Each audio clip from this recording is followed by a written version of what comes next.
Released in 2017 by Giant Sparrow, a small independent studio, What Remains of Edith Finch received widespread critical acclaim. Praised for its innovative storytelling, its varied and creative gameplay, its beautiful art direction, its emotional impact, and its thematic depth, it won several awards, including the BAFTA for Best Game in 2018. Today, even with an overwhelmingly positive rating on Steam, some are still surprised that a walking simulator can rake in an estimated $10 million in revenue on Steam alone. It tells the story of Edith Finch, a young woman who returns to her family home after many years of absence. She explores the house and learns about the fate of her relatives, who all died in tragic and mysterious ways. In this video, I will explore the features and achievements that make this game a success and discuss what I think game designers can learn from it. Before that, please know that there are clips from the game in this video. I've kept them short and have tried to avoid any major spoilers. However, if you haven't played the game yet and you are sensitive to spoilers, then go play it before watching this video. It only takes a few hours to complete. You'll love it. Walking simulator is a term that is often used to describe games that have minimal gameplay mechanics and emphasize narrative, environmental storytelling, and immersion. The term was originally a derogatory term applied to first-person exploration games, but the genre has adopted it with pride. To design a walking simulator is to design an experience. These games usually involve the player controlling a character who walks around a location, interacts with objects, listens to narration or dialogue, and discovers clues about the story in the world. Some other examples of this genre are Gone Home, Firewatch, Dear Esther, and the Stanley Parable. Walking simulators are often praised for their ability to create emotional and memorable experiences, as well as to explore themes and topics that are not common in mainstream games. However, they are also criticized for being boring, linear, pretentious, or not even games at all. Some players feel frustrated by a lack of agency and challenge, but as we will see, good storytelling and design can result in a game that is as emotionally powerful as the best literature or cinema, while still being a truly immersive and engaging game. So, are walking simulators art or games? I don't believe this is a question that needs an answer. Art is anything that you can get away with, according to the 1967 book The Medium is the Massage by Marshall McLuhan and graphic designer Quentin Fiore. As we will see, this game, like many other games, are undeniably art. Some of the reasons why What Remains of Edith Finch is a success include subverting the expectations of the genre, pulling off a careful balancing act, wonderful environmental storytelling, and embracing complex and sensitive topics. Let's take a look at each of these. The game subverts the expectations of the walking simulator genre by offering diverse and surprising gameplay mechanics as a form of storytelling. For example, in Molly's story, the player controls her as she transforms into different animals and hunts for food in a dreamlike sequence.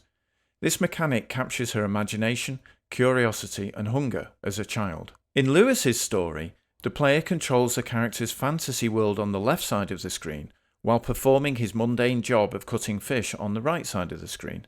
This mechanic illustrates his disassociation and escapism as a young adult. These gameplay mechanics create an unexpectedly immersive and emotional experience for the player, as they get to see the world through the eyes of each Finch. What Remains of Edith Finch is a game that seeks to balance the tension between curiosity and dread throughout the game.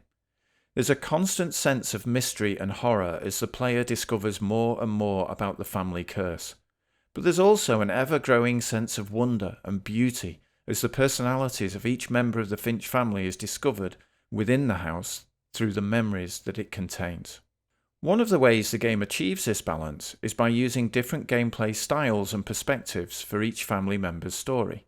The game's not afraid to experiment with different genres, art styles, and mechanics to convey personality, dreams, and fears of each character. For example, one story is told through a comic book, another through a flip book, and another through a fantasy RPG. Each story is unique and surprising, but also connected by a common theme of death. Another way the game balances curiosity and dread is by using magical realism as a storytelling device. Magical realism is a genre of literature that depicts the real world as having an undercurrent of magic or fantasy.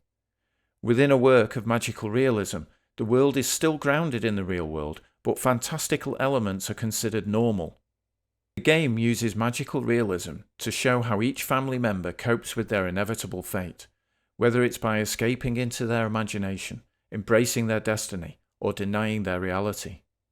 The game also uses this technique to challenge the player's perception of what is true and what is fiction, leaving room for interpretation and speculation. What Remains of Edith Finch is a game that celebrates life in the face of death. It's a game that invites the player to be curious about the Finch family, but also to feel dread at their tragic endings. It is a game that creates a sense of mystery and horror around the family curse, but also a sense of wonder and beauty around the house and its memories. The game masterfully employs environmental storytelling to immerse the player in the lives and deaths of the Finch family.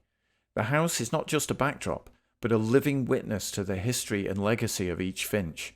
It's a sprawling and eccentric house that has been expanded and modified over generations to accommodate the growing clan. The game mirrors the house in that it is not a linear or straightforward narrative, but rather a collection of stories that are revealed through interactive objects and environments. The player is encouraged to be curious and adventurous, to explore every nook and cranny of the house, to peek through holes and cracks and secret doors, and to touch items that trigger flashbacks and fantasies. Each story transports the player to a different time and place, where they experience the life and death of a Finch family member from their own perspective. The stories are varied in tone, style, and gameplay, ranging from whimsical to tragic, from realistic to fantastical, from first person to third person. The game explores complex and sensitive topics such as death, grief, family, identity, and mental health, with both respect and nuance. It does not shy away from showing the tragic and sometimes bizarre fate of the Finch family, but it also celebrates their lives and creativity. It shows how Edith tries to make sense of her family's legacy and find her own place in the world. It delivers a powerful message about the value of life and the importance of stories. In at least one of these stories, most players will find cause to reflect on their own mortality and legacy. In doing so, it can make you laugh, cry, and wonder. It's a game that shows how stories can shape our reality and how we can find meaning in the face of loss. This is a game that offers many lessons and insights for game designers seeking to create engaging and meaningful experiences.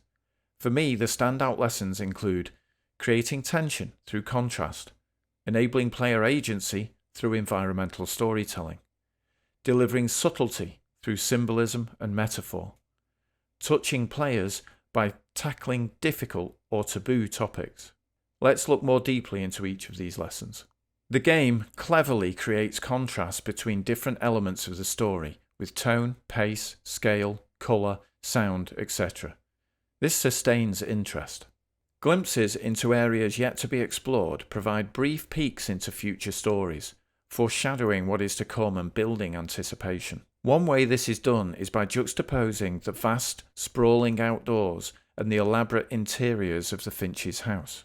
The house itself is described as a smile with too many teeth, full of secrets and mysteries that hint at something monstrous inside. Contrast is also apparent in the sound design, which uses silence, ambient noises, music and narration to enhance atmosphere and emotion in each scene. One of the most common criticisms of walking simulators is the fact that the player has so little to do. The game will often need to limit the player's choices in order to ensure that the story unfolds in the way intended. What Remains of Edith Finch addresses this by leaning heavily on environmental storytelling. Each room is designed to reflect the character of its occupant, from their hobbies, interests, fears, and dreams. The house also serves as a puzzle, as the player has to find hidden passages and keys to access different rooms and stories. Using symbolism and metaphors, game designers can communicate a message more effectively and subtly.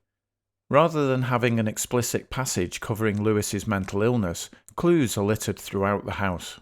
When the time arrives to experience Lewis's story, the player is taken on a journey as the character themselves. This causes the player to build their own narrative about the roots of the character's condition, Players are able to define for themselves exactly what Lewis is struggling with. This approach results in a deeply personal experience for every player.